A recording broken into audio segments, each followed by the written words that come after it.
கௌரவம். பார்த்தா பிச்சைக்காரி மாதிரி தெரியுது, ஆனா நீங்க தான் வர சொன்னதா அந்த பொண்ணு சொல்லுது. பேரு காவேரியாம். வாட்ச்மேன் என்ன செய்யறதுன்னு கேக்குறான். வேலைக்காரி சொன்னவுடன் அமிர்தம் எதுவும் புரியாமல் விழித்தாள். நான் ஏன் பிச்சைக்காரியை வர சொல்றேன் என்றபடி யோசித்தவளுக்கு எதுவும் நினைவுக்கு வரவில்லை.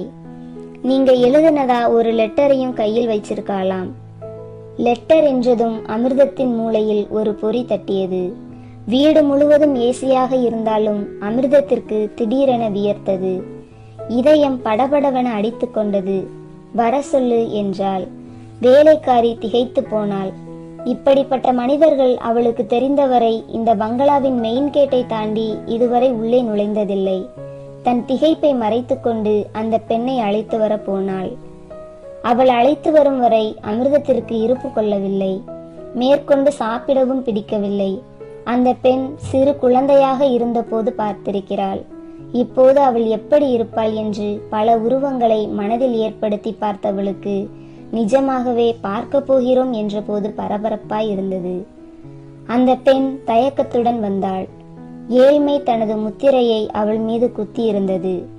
அமிர்தம் அவளை கூர்ந்து பார்த்தாள்.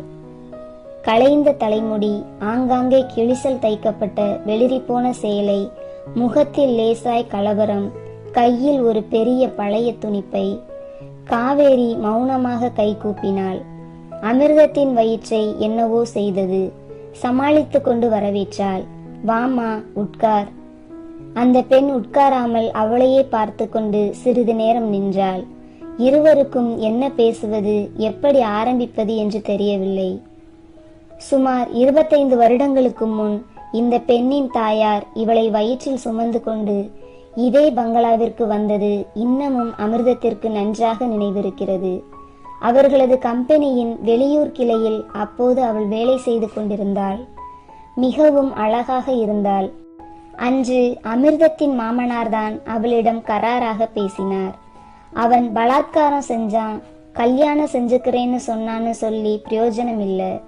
இதோ இங்க நிக்கிறாளே, இவதான் அவன் சம்சாரம். பேர் அமிர்தம். ஒரு ஆளுக்கு உசுரோட ஒரு சம்சாரம் தான் இருக்க முடியும்.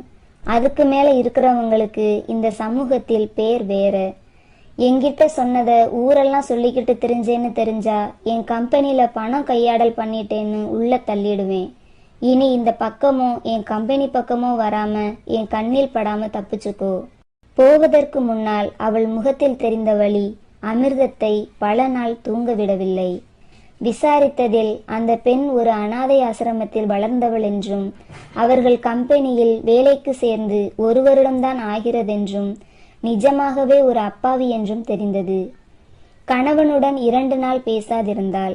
அந்த பெண்ணின் அப்பாவித்தனத்தை தனக்கு சாதகமாக பயன்படுத்தி கொண்டு சிறு குற்ற உணர்வு கூட இல்லாமல் இருந்த தன் கணவனுடன் வாழ பிடிக்காமல் 3வது நாள் தாய் வீட்டுக்கு போய்விட்டாள். தாய் வீட்டாரோ அவளது 2 குழந்தைகளின் எதிர்காலத்தை நினைத்து பார்க்க சொல்லி திருப்பி அனுப்பினார்கள். அந்த கால சமூக நிர்பந்தங்கள் அவளை கட்டி போடவே இயலாமையுடன் கூனி குறுகி புகுந்த வீட்டுக்கு திரும்பி வந்தாள். கனவில் எல்லாம் அந்த பெண் வந்து அவள் குடும்பத்தார்களையும் அவள் குழந்தைகளையும் சபித்தாள். சில நாட்கள் கழித்து அந்த பெண் ஒரு பெண் குழந்தையை பிரசவித்ததும் அவள் சுமார் 100 மைல் தள்ளி ஒரு ஊரில் இருப்பதும் அமிர்தத்திற்கு தெரிய வந்தது. வீட்டார் யாருக்கும் தெரியாமல் அவளை ஒரு முறை பார்த்துவிட்டு வந்தாள். கையோடு சிறிது பணத்தையும் கொண்டு போயிருந்தாள். முதலில் அந்த பெண் அதை வாங்க மறுத்தாள். உனக்காக இல்லம்மா, இந்த குழந்தைக்காக இதை வாங்கிக்கோ. இது என்ன பாவம் செய்தது சொல்லு. என்னால வேறெந்த உதவியும் செய்ய முடியாது. நான் மாசம் என்னால முடிஞ்சதை அனுப்புறேன். இந்த குழந்தையை நல்லா படிக்கவை. இது என் புருஷன் செஞ்சதுக்கு பரிகாரம் காட்டியும் அவள் படிப்புக்கும் அடிப்படை வசதிக்கும் உபயோகமாயிருக்கும். எனக்கும் 2 குழந்தைகள் இருக்கு. அதுக நல்லா வரணும்னு பிரார்த்தனை இருக்கு. அது பழிக்கணும்னா உன் குழந்தைக்கு நான் ஏதாவது செய்யணும்னு என் மனசாட்சி சொல்லுது. வாங்கிக்கம்மா. கடைசியில் அவள் அந்த பணத்தை வாங்கி கொண்டாள். அன்று முதல் எந்த மாதமும் பணம் அனுப்ப அமிர்தம் தவறியதே இல்லை. வருடா வருடம் அனுப்பும் தொகையையும் அதிகப்படுத்தி வந்தாள். ஆரம்பத்தில் விஷயம் தெரிய வந்த போது கணவனும் வீட்டாரும் எதிர்ப்பு தெரிவித்தனர். ஆனால் இந்த விஷயத்தில் மட்டும் அமிர்தம் மிக உறுதியாக இருந்ததால் மறுபடி அந்த பெண்ணையும் குழந்தையையும் போய் சந்திக்க கூடாது என்ற ஒரு கட்டுப்பாடோடு நிறுத்தி கொண்டார்கள். அப்படி அவள் போனாள் என்று தெரிந்தால் பணம் அனுப்பக்கூட விடமாட்டோம் என்று பயமுறுத்தினார்கள். ஆனால் அந்த பெண்ணை பற்றி அமிர்தத்துக்கு தகவல் தரும் நபர் உடனடியாக வேலையிலிருந்து நிறுத்தப்பட்டார். கிட்டத்தட்ட 20 வருடங்கள் கழித்து இந்த மாத மணியாடர் மட்டும் விலாசதாரர் இறந்துவிட்டார் என்ற தகவலுடன் திரும்ப வந்தது. கணவனிடம் தகவலை தெரிவித்தாள். வேண்டா வெறுப்பாக அவர் கேட்டார், இதை என்கிட்ட ஏன் சொல்ற? அம்மாவும் செத்துட்டா, ஒரு வயசு பொண்ணு அனாதரவா தனியா எப்படி இருக்க முடியும்? அதுக்கு என்ன செய்யணும்னு சொல்ற? அந்த பொண்ணுக்கு இனியாவது நாம ஆதரவு தரணும். நான் வர சொல்ல போறேன். கணவர் முகத்தில் எள்ளும் கொள்ளும் வெடித்தன. நீ என்ன 4 பேர் முன்னாடி அவமானப்படுத்தாம விடமாட்ட. அவமானம் நம்ம கீழ்த்தரமான நடத்தையில இருக்கு. அது வெளியே தெரிகிற போது புதிதாய் வர்றதல்ல. இது உங்களை மாதிரி ஆளுங்களுக்கு புரியாது. தொடர்ந்த வாக்குவாதத்தின் முடிவில் அந்த பெண் வந்த பின் ஓரிரு வாரங்களில் ஒரு லேடிஸ் ஹாஸ்டலில் சேர்த்து விடுவது என்றும் பிறகு ஒரு நல்ல வாழ்க்கை அமைய ஏற்பாடு செய்ய வேண்டும் என்றும் முடிவாகியது. நியாயமா நாம போய் கூட்டிட்டு வரணும். அவர் பார்வையாலேயே அவளை சுட்டரித்தார். பெரிய நியாய தேவதை, லெட்டர் போடு போதும். இனி அதிகம் பேசினால் வேதாளம் பழையபடி முருங்கை மரம் ஏறினால் என்ன செய்வது என்று அவளுக்கு பயம் வந்தது. இவ்வளவு தூரம் இறங்கி வந்ததே அதிகம் என்று நினைத்தவளாய் அமிர்தம் உடனடியாக அந்த பெண்ணிற்கு கடிதம் எழுதினாள். எழுதி 1 வாரம் கழித்து அந்த பெண் வந்திருக்கிறாள். ஏம்மா நிற்கிறாய்? உட்கார். அவள் மிகுந்த தயக்கத்தோடு சோஃபாவில் உட்கார்ந்தாள். அந்த பங்களாவும் அங்கு தெரிந்த செல்வ செழிப்பும் அவளுக்கு பிரமிப்பை உண்டாக்கியிருந்ததாய் தோன்றியது. தோற்றத்தில் தன் தாயைப் போலவே இருந்தாலும் தாயிடம் காணப்படாத ஒரு உறுதி மகளிடம் தென்படுவதாக அமிர்தத்திற்கு தோன்றியது. மெல்ல அமிர்தம் பேச்சு கொடுத்தாள். காவேரி, நீ என்னம்மா படிச்சிருக்க? 9வது வரைக்கும் படிச்சிருக்கேன். அம்மா பக்கவாதம் வந்து படுத்தப்புறம் மேல படிக்கலைங்க. அவள் தாய் பக்கவாதத்தால் பாதிக்கப்பட்டது உண்மையில் அமிர்தத்திற்கு தெரிந்திருக்கவில்லை. எனக்கு ஒரு கடிதம் போட்டிருக்கலாமே, என்னால முடிஞ்ச உதவியை செஞ்சிருப்பேனே. படிப்பை நிறுத்தியிருக்க வேண்டாமே. அமிர்தத்தின் முகத்திலும் பேச்சிலும் நிஜமாகவே ஆதங்கம் தெரிந்தது. தனது மகனும் மகளும் நன்றாக படித்து பெரிய நிலையில் மேலை நாடுகளில் இருக்க இந்த பெண் படிக்க முடியாமல் நின்றது அவளுக்கு மிக வருத்தமாக இருந்தது.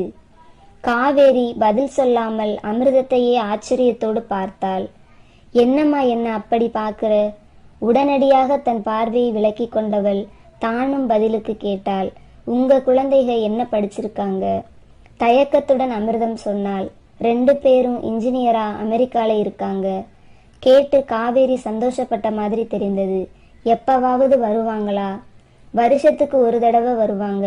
போன மாசம்தான் வந்துட்டு போனாங்க என்ற அமிர்தம் அப்போதுதான் அவள் ஒரு பையை தவிர வேறு எதுவும் கொண்டு வராததை கவனித்து கேட்டாள். வெறும் இந்த பையோட வந்திருக்கியே, உன்னோட பாக்கி ஜாமான் எல்லாம் எங்க? ஒரு கணம் தயங்கிவிட்டு சொன்னாள். கொண்டு வரலைங்க. ஏம்மா, நான் விவரமா எழுதியிருந்தேனே. இல்லைங்க, எனக்கு திரும்ப போகணும். அமிர்தம் திகைத்து போய் கேட்டாள். எங்க போற? எங்க ஊருக்குத்தான். எனக்கு அங்க ஒரு ஸ்கூல்ல ஆயா வேலை கிடைச்சிருக்கு. இப்ப போனா ராத்திரிக்குள்ள போய் சேர்ந்து நாளைக்கு வேலைக்கு போயிருக்கலாம். லீவு எடுக்க முடியாது. அமிர்தம் மறுப்பு சொல்ல வாயை திறந்தாள். அவளை பேச விடாமல் 1 நிமிஷம் என்று சொல்லிவிட்டு ஒரு ஓரமாக வைத்திருந்த துணிப்பையை எடுத்தாள். நீங்க கண்டிப்பா தப்பா நினைக்க கூடாது. இதை திரும்ப தரலனா எனக்கு சமாதானம் கிடைக்காது. நீங்க மறுப்பு சொல்லாம வாங்கிக்கணும்.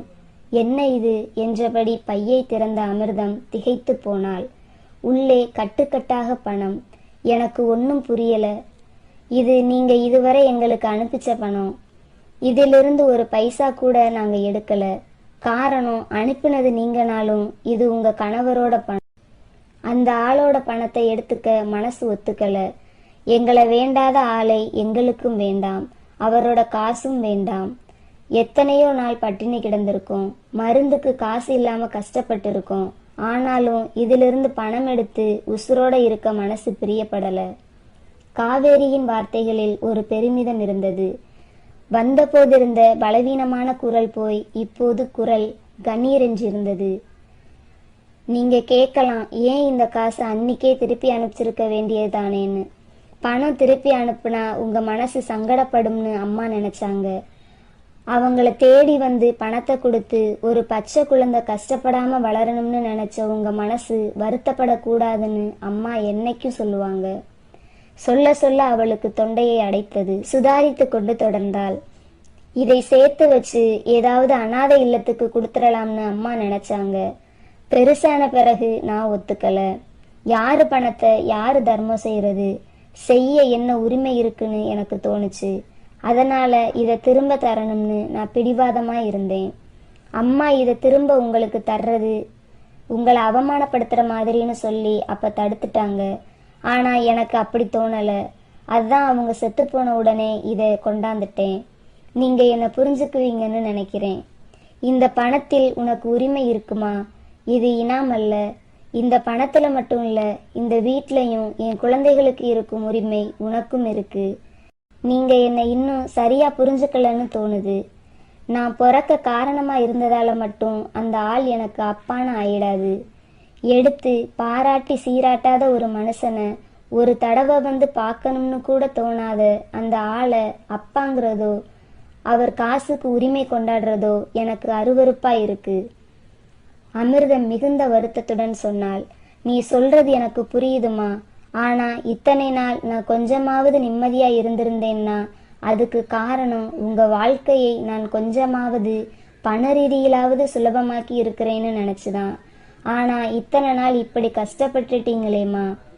அந்த கஷ்டத்திலேயும் இந்த காசை தொடாம வச்சிருக்கோங்கிற பெருமை இருந்துச்சுமா என்ற காவேரி லேசான மனதுடன் தொடர்ந்தாள். உங்களை ஒரு தடவை பார்க்கணும்னு எனக்கு பல தடவை தோணி இருக்கு.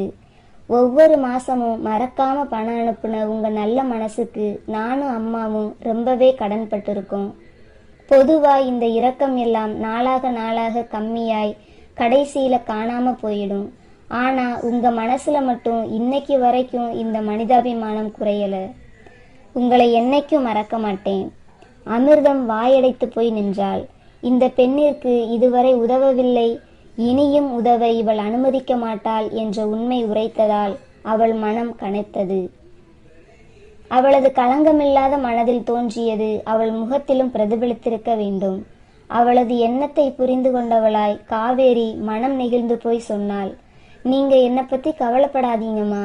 இவ்வளவு நாள் அம்மா மருந்துக்கே நான் சம்பாதிச்சதெல்லாம் செலவானதால கொஞ்சம் சிரமப்பட்டுட்டேன். இனி அந்த செலவில்லாததால் என் சம்பாத்தியம் எனக்கு தாராளமாய் போதும். நான் கிளம்புறேம்மா. பணப்பையை டைனிங் டேபிள் மீது வைத்துவிட்டு காவேரி திரும்பும்போது அறை வாயில் அருகே முகம் சிரித்து சிலையாக ஒரு மனிதர் நின்றிருந்தார். அவர்கள் இருவரையும் ஏதோ வேற்று கிரக மனிதர்களைப் போல பார்த்து கொண்டிருந்தார். பிறந்ததிலிருந்து ஒரு முறை கூட அவள் பார்த்திராத தந்தையை ஒரு முறை பார்க்க வேண்டும் என்ற ஆசை எல்லளவும் அவள் மனதில் இருந்ததில்லை. எனவே கதவு ஓரமாக நின்றிருந்த அந்த மனிதர் தன் தந்தையாகத்தான் இருக்க வேண்டும் என்று தெரிந்தும் ஏறெடுத்தும் பார்க்காது கதவை நேராக பார்த்தபடி காவேரி கம்பீரமாக வெளியேறினாள்.